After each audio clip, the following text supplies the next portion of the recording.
guys. Fitch's former CEO, Mike Jeffries, is under FBI investigation over allegations of sex trafficking and exploitation involving young boys and men.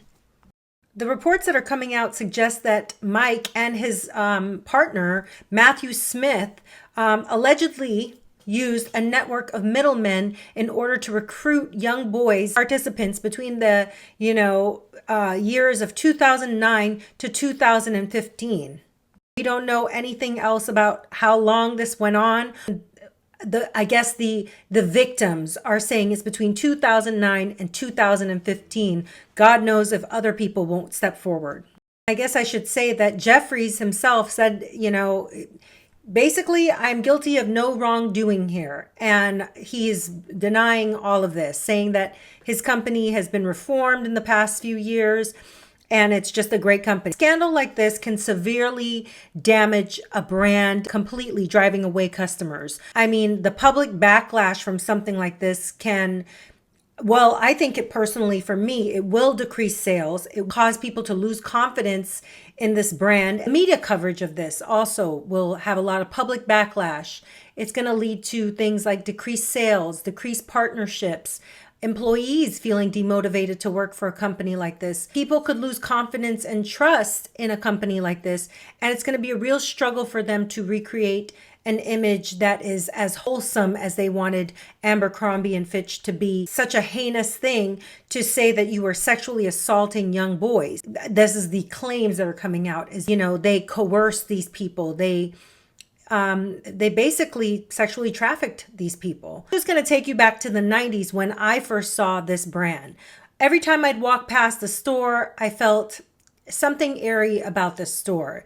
It felt very Hampton-esque. It felt like one of those stores you'd walk into and you'd say, why is the lighting so dark? What are they doing in here? I don't understand why it is so dark in here. Why does it feel so like the life has been sucked out of you? Yet they're promoting all of these very preppy kind of, Martha's Vineyard type clothing, Nantucket.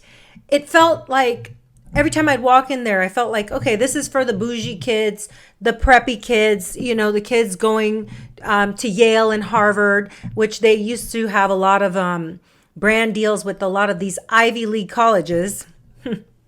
Says a lot, right? So yeah, they had all these young boys and young girls on their advertisement. You never see somebody of a particular age. I mean, I do remember seeing some top models and stuff in there, but it was back in the day. You didn't see that as it went on. You saw a lot of up and coming people. Because I was like, I do vaguely remember Ashton Kutcher working or doing ads for this here. I believe this is Ashton Kutcher. I could be wrong, but yeah, Ashton Kutcher worked as a model for Abercrombie and Fitch early in his career before becoming an actor. He modeled for several brands, including A&F, during the late 1990s, and this was a part of the company's strategy at the time, featuring young, attractive male guys in its campaigns to, have this cool and exclusive image. Now, several celebrities got their start with Abercrombie and Fitch as well. People like Channing Tatum. Channing Tatum he definitely fits the mold of Abercrombie and Fitch. I just look at him and I could see that. Other major celebrities were Taylor Swift, Kellen Lutz, Jennifer Lawrence. Yes, I think I do vaguely remember this. This was all part of their youth-centric model, right? They wanted to look like the brand for young people to come and shop, because that's who they were marketing to. So they had these fresh faces like Jennifer Lawrence and Taylor Swift. And of course, all the young preppy people wanted to be in there. I do vaguely remember shopping there once or twice in my life, but I could never get on with that brand. It just felt it felt weird to me. It was like everything in here is geared towards a certain type. It's like a preppy person that's just a cookie cutter, and I'm more of like a eccentric. I like people who have like an individual style. They don't dress like every single person on the internet. But many of these people ended up going on to having huge careers. So you can only imagine the trade-off in the celebrity world, again, is always going to be based on What can you do for my career? And this is why there's a part of me, and I hate to sound unempathetic, I don't always feel so much empathy for people, because I feel like if you went that route, if you went that route, you wanted that life, you did what you had to do. I mean, it's a given. Everyone knows the entertainment industry, celebrities are deviants. I mean, that's literally, there's no secret about this. It's why I didn't make it in the industry. I did modeling, I did acting, and I never made it, because I know darn well I wasn't going to sell my soul. None of my family members that went into the music industry or went into other arts, decided to keep with it, because once they made the decision to say, I don't get down like that, that's not my thing, they were out. You're kicked out of the club. You're not a part of our club. I saw an interview with Russell Brand, who we know just became a Christian, and he said that he was trying to get Tom Cruise to recruit him, and Tom basically told him, I don't know what to tell you. I don't know. Go read the Bible. You can go look this up. And he was like, wow, if Tom Cruise didn't want me, I thought that was weird. Well, because sometimes dark, evil people who are in this darkness, can read your soul, they can read your spirit, and they know you're not one of them. It's the reason why I could end up going to some of these parties, I can go to some of these things, and the minute I get around some of the people that are the big wigs, they'll say, nah, you're not coming back. It's because they already know my heart. They could see that I'm not one of them, and they know who to prey on. They just know the victims. They have the victims. It's like a characteristic that they know of these victims. Abercrombie and Fitch finds itself at the center of a crisis PR, and now they're going to have to dig their way out of it. Now, the problem is, I don't know that many people understand how crisis PR really works, but it usually goes into effect when an individual or a brand faces scrutiny from the public, or a threat to its reputation, or not just scandals and lawsuits, but also product recalls can cause a company to go into a crisis mode, and just negative media coverage can also cause that. So there's a lot of fallout, and the goal is to mitigate that fallout and to try to restore the trust that people would have in a company. And how do you restore trust if you're Abercrombie and Fitch right now and you have all of these horrible allegations? Well, my tip for people who are in this mode is always to stay silent. I know, but the more silent you are, the less trouble you're going to get into in the long run. And I'm only saying this tip out loud, not to help them, but in general, when a company has these type of allegations being made, the best thing to do is to zip it, let the attorneys handle it, and never release a statement unless it's been vetted through legal eyes, to make sure that your company is doing whatever law enforcement asks you to do. You are cooperating, like what you see a lot of people doing with the P. Diddy situation, makes us not trust you. When we go up to a celebrity and we're saying, what do you think about the P. Diddy case? You better have some answer ready to go. I just saw an interview with Busta Rhymes, and I'm going to show the clip, and he went into PR mode. It's like his training, his formal PR training, and his communication training went into full effect. Busta, I got to ask you, there's been so much going on in the music industry pertaining to Diddy. How closely are you paying attention to his case, the allegations? I don't pay attention to none of it. I just kind of like to pay attention to the truth. I don't really like to speak on situations that I'm not well versed in, and that's not really my situation. God bless everyone involved, and that we should all kind of be a little more mindful of how much we speak on other things when it's as sensitive as this. People, it's important that we reserve our opinions until we understand what the undisputed truth is. A lot of times when people are going through things, you gotta respect the space and the privacy that they need to process how they're gonna deal with the things that they're going through. I just wanna see the right end result for everyone. That's how you respond when you have these sort of things being thrown your way. You know, you say, we have to wait, We don't know what this is about. We would love to get to the bottom of it. Our goal is never to just dismiss anything that's happened, but to figure out what exactly are they talking about and how can we fix it? What has transpired? Because these are serious allegations and they really need to be looked at seriously. Claims is one thing. Obviously, you can go on record and say, I don't know anything about this. Basically, reduce or control the fallout and restore the trust with the media, with your stakeholders, and with the public. And most importantly, when you're a company like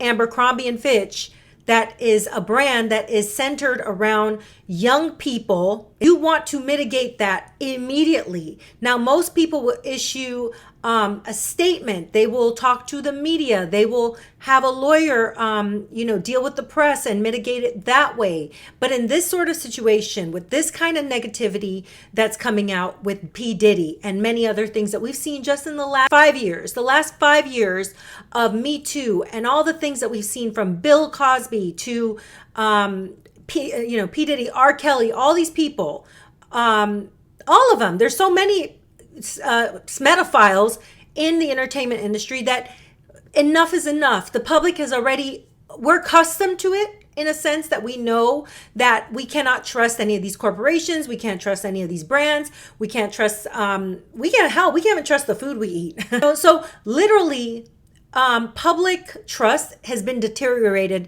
so far gone that people aren't even as outraged as they should be when they see these news coverages. I just know from my own perspective, people read these articles and they're like, oh, another one bites the dust. Okay, well, their roosters have come to roost. And, it's almost like people just fluff it under the bridge, not realizing how disgusting this behavior is, that it's so embedded in our society. It almost feels like America has become Babylon, has become some country that is going to fall because of all of the disgustingness, all of the nastiness that this whole country has been built on. And it's not just capitalism or greed, it's sexual deviancy. It is, attitudes of superiority and elitism, which we see in our institutions like colleges with the Ivy Leagues, which is interesting that this brand, if you've ever been into Abercrombie and Fitch, their stuff is like centered around elite kids, the rich preppy kids, the kids that hang out in Hamptons or Martha's Vineyards or, those type of places. So it's interesting that they're going down because their whole brand represents the Ivy League, the creme de la creme. Here's the thing. It's not like Abercrombie and Fitch hasn't been in hot water before. Back in, I believe it was in the early 2000s, they were under public scrutiny once again for promoting body negativity, for being a company that basically had some sort of exclusionary practice going on where they only wanted conventionally, I guess, attractive people wearing their stuff, limiting clothing sizes to, only the smaller ranges. So very similar to Lululemon, very similar to these brands that cater to like Brandy Melville that only caters to a certain body type. And Mike Jeffries reinforced this perception that the brand catered exclusively to cool, good-looking people like Jennifer Lawrence and Ashton Kutcher. So this already had people already in an uproar because not that companies don't have the right to say, we only want to cater to a certain look. That's not the point. The point is they've already been a company that has shown their hand of being like, we only want the sexy, cool, young, hip. What does that tell you? That tells you what kind of people they want shopping there. And that tells you that they're after a certain target look. And anytime I see a company like that, anytime I see companies excluding people and being like that, I always feel like they're up to no good. Like there's something about that that's the lure of that, right? Because to say you only want a certain body type, to say you only want a certain look, it's kind of like it defeats the point of making money. Wouldn't you agree? The end goal is to make money. Why wouldn't you want to open up your business to possibility of having a little bit more, options or sizes? It's just, that's like saying I only sell, I only sell paper of this size and you're a paper company. Like, be real. Like your goal is what's out there, what is the demand, and let's fill that demand. That's the whole point of business. Fill the demand. The problem is that the demand for young models was what they were after. So they want people walking into their stores, and this is just my demented mind, is that they want people walking into their stores that they could potentially poach. If you grew up in the 90s and 2000s, you know that a lot of ways people get noticed and found sometimes was right in the mall. You know, you would sometimes get approached by people and they say, "Hey, do you model? Do you model?" And you know, that flatters so many people. And then they end up saying, "No, I don't." And next, you know, they're at some facility or some place where they're thinking they're getting a modeling job, but they're just being approached to pay money, to pay for modeling school, that they're not even going to end up being models. They're just going to end up being used and manipulated. And sometimes those are the greatest stomping grounds. The malls was a good stomping ground for predators. So I think the whole point of that was, let's, you know, put cameras in our stores and figure out who's coming in and who's working here and what kind of people are coming here, because then we could approach them. I don't know. My mind works like that. You know, when a store is doing that sort of thing, that's what I think they're doing it for. So they can narrow it down. You know what I mean? It's easier. I personally feel that after watching the celebrities come forward as of late, there's one guy on TikTok, really great guy. He just goes around, all he does is harass celebrities and ask them, "Hey, what do you think about P. Diddy?" And a lot of these people it's Rihanna, all of them have been asked by this guy, approached by this guy, and they're all like, and laugh it off, and they sit down. And there's a reason for that. A lot of these people know that if they open their mouth, they've implicated themselves into it, because anything they say can be used against them if their name is brought up into this lawsuit. They could say, "But why did you play it off in that video that you didn't know anything, you had nothing to do with it?" So people are silent. But, you know, I did see Dr. Drew also get interviewed, and it was interesting what he said. He'd had the perfect communications PR reaction, which is just, we have to wait and see. We have to wait and get all the information. There's a lot to unpack here. Like, this is communication 101. You don't say anything. And I think, and I predict, Jeffries, his staff, anybody who's a part of this, anybody whose name will get drug into this, are going to remain silent, and they're going to have their attorney issue statements saying things like, "We don't know anything. We have no recollection of this. This is not something we do. Our brand doesn't align with the blah, blah, blah, blah, blah." All right? But don't fall for it, people. Hollywood is falling. Celebrities are falling. The stars are falling from the sky. And I am here for it. It's about time. There's an awakening happening. And I just said this in the car today to my kids. There is a spiritual battle happening right now on earth. And if you don't feel it, I don't know. I don't know what to tell you. I feel it in my soul. I feel it in my gut. And all I'm going to do at this point is be steadfast in my faith, have the courage to stand up for what I believe in, stick close to my Bible and the truth, and get closer to my Lord and Savior, Jesus Christ. Proclaim him from the top of the highest peaks if I have to let people know, I am not with you. I condemn what you do, and I rebuke you and everything you stand for. Now, I don't know at this point who's going to be on the good side, who's going to be on the bad side. It's like a movie. You're waiting for the ending, and you don't really know how it's going to play out and who the people that will be the ones that turn against you in the end.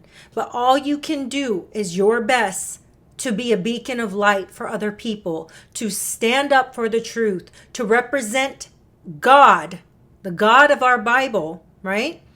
In the way that he would want, which is anytime you see things like this, speak up against it. I love people that go on the internet and they keep these stories going, because it's important that we don't shut up, we don't sit silently, and we just brush it under the rug like we always do when we see stories like this. This stuff has been going on way long time ago. All right, before even the people in the 70s, the Polanskis and those guys, okay? It's been going on much longer than you think. Not even Shirley Temple days. I'm talking before that. Predators, sexual deviants, people who are just vile, disgusting people that are greedy, sacrificial. They want to sacrifice other people for their own gain. Their time is up. Have a great day, and remember to think for yourself.